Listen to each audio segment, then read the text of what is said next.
so thrilled about being out here with you today. I can remember when none of this was here. I remember when it was nothing out there. We were out there digging a pond. The gardens that are out there are not. I call this the Chef Gloria kitchen, gourmet kitchen. This is more than a kitchen. To me, it's a laboratory. Right. This is a food laboratory. This is where I come and dream of food, dream of creating different types of food. Wow. And most of all, concentrate on what foods are going to be the most beneficial and the most helpful for my system, and how can I impart those desires into food and make it delicious as well as pleasing to my clients who have taste buds that are rooted in mainstream type foods. Mm-hmm. Mainstream type foods being what we used to eat.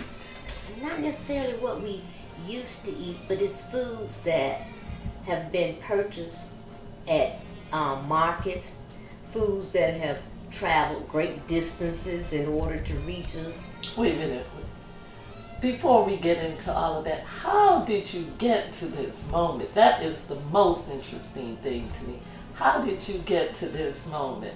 Because I've known you always to be able to cook. You were always very, very creative, especially some of the things I've seen lately. Okay. From when you used to be down to being the chef in the kitchen, taking an old sweater and making something out of it. And it's not that you went through any depressional stage or anything. It's just, how did you get through that journey to this moment? And to have in your own home a kitchen.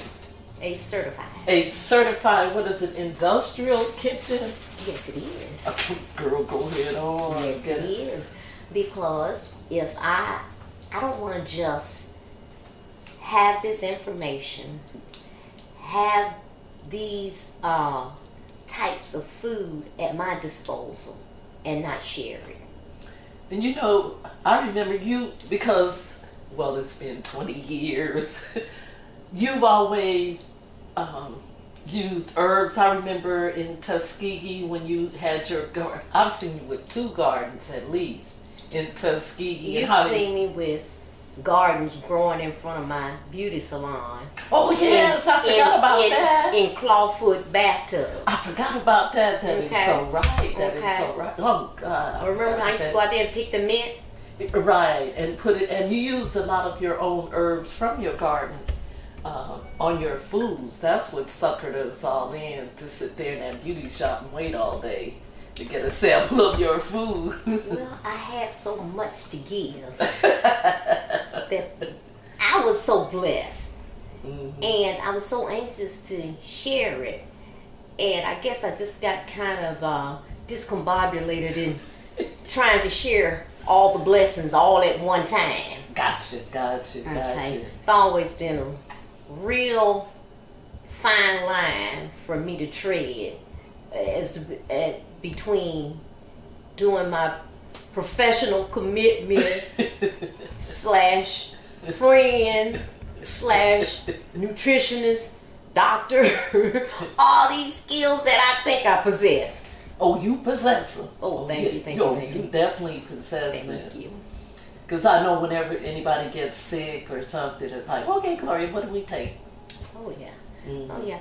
I'm just always, I was raised on a farm. Oh, my grandmother sharecropped 200 acres as a single female with 8 children. Your grandmother? My grandmother raised cotton and was a tenement farmer.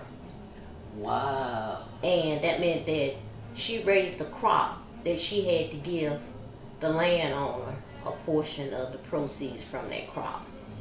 And a lot of people, my grandmother used to tell me a story that during that time, if you made your quota and was able to pay the landlord the amount that you were that he requested for you farming that particular plot of land, Okay. that he would give you a bolt of fabric. A bolt of A fabric? bolt of fabric. No money, but a bolt of fabric. That was kind of like an incentive. Incentive for you to raise more cotton, pick him harder, and pay me my money. So the incentive would have been a bolt of cotton. And my grandmother would rear back and, say very proudly, we got a bolt of cotton every year. A bolt of fabric every year. And so I remember, is that where we got all the little flowered dresses from?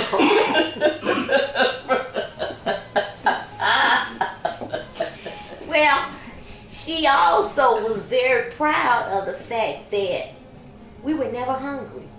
A lot of tenant farmers farmed themselves into poverty.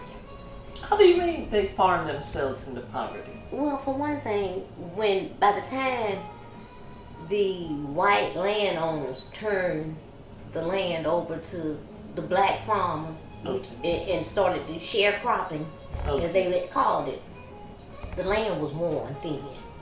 It had been over farmed by years of cotton production. Was cotton harmful to the land? Did it soak up the land's nutrients? At that time, well, initially the land was very, very rich. Okay. Because this land in this area was the land that became known as, the land where cotton was king. That land was very, very deep and rich, black, because most of it is at the basin of an ocean that washed down south, and and what it left behind was the residual that became that dense, dark, rich black soil, which is why everybody wanted it. Okay. And so those white farmers farmed that land for over 200 years. That's Cotton was in production for over 200 years. That is correct. Well, they didn't have to know about soil amendment, right, or crop rotation at that time, because the land was young. But as the crops, began to be produced over and over in that same soil, then it became depleted of nutrients. right. When it became depleted of nutrients, and then of course the boll weevil came through, ate a lot of cotton, and a lot of white farmers, they had made their money already. And they started sharecropping, letting black people farm the land.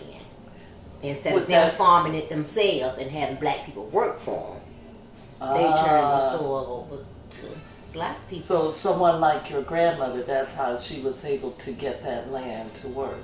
She didn't own it, but she was able to get 200 acres. Did anyone ever talk to you about, was she around during the boll weevil time? That was way, way back. Huh? Well, black people, their trials were so hard that a lot of them don't talk to you or didn't talk to you about it. It was something they wanted to forget. And a lot of them did not want their children and their offspring to be privy to some of the hardships that they had to endure. So it was a code of silence. Your grandmother, were you around? Did you spend time with your grandmother? Did I? My mother was 14 years old when she had me. She was the same 14 years of age that you see 14-year-old girls out here now. So Granny raised you? No, she didn't raise me, because she wasn't that type of grandmother. Oh. She was the type of grandmother, like, if you have them, you will raise them, Right. And plus, my grandmother was only 14 years older than my mother. So I had a grandmother who was 28 years old with a new baby, and a 14-year-old mama with a new baby. So I have an aunt that is the same age as me. Well, So my grandmother was nothing but mad when she saw that my mother, Had 14 a years baby. old, and this is just another mouth to feed. And I mean, this is not a moment to jump for joy. I got a grandbaby. This was a moment to like, well, back in the day, they talked about how they wanted people to have more babies because that meant you had another person to go and help work on the farm. So they would be happy to but I'm have. telling you, I had, Well, wait a minute. my grandmother was a single woman. And she was working this farm as a single mother As with a- your mom? With 8 children. Oh, There 8. was, yeah, her And was husband it- had died Oh, okay. at an early age. Yeah, he died in a very early age. So she was left with these children, and no, she wasn't wanting any more mouths to feed. No. Right.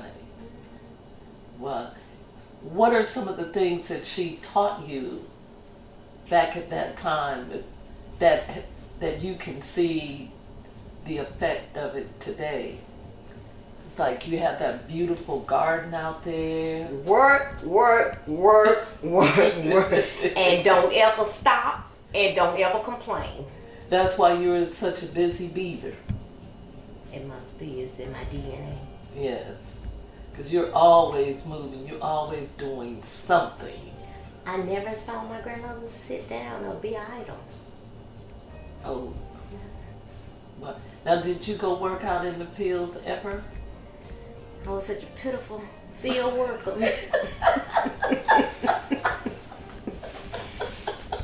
I had such a disdain for that life because by now my mother had left home and gone to the city, so-called. My grandmother left home one day, and she, at the age of 16, with her 2 children and a cardboard suitcase, took to the road walking to town, leaving home. That's how With a my cardboard mother- suitcase. Cardboard suitcase. Do you think all suitcases were always metal? They were. They might have been metal in California.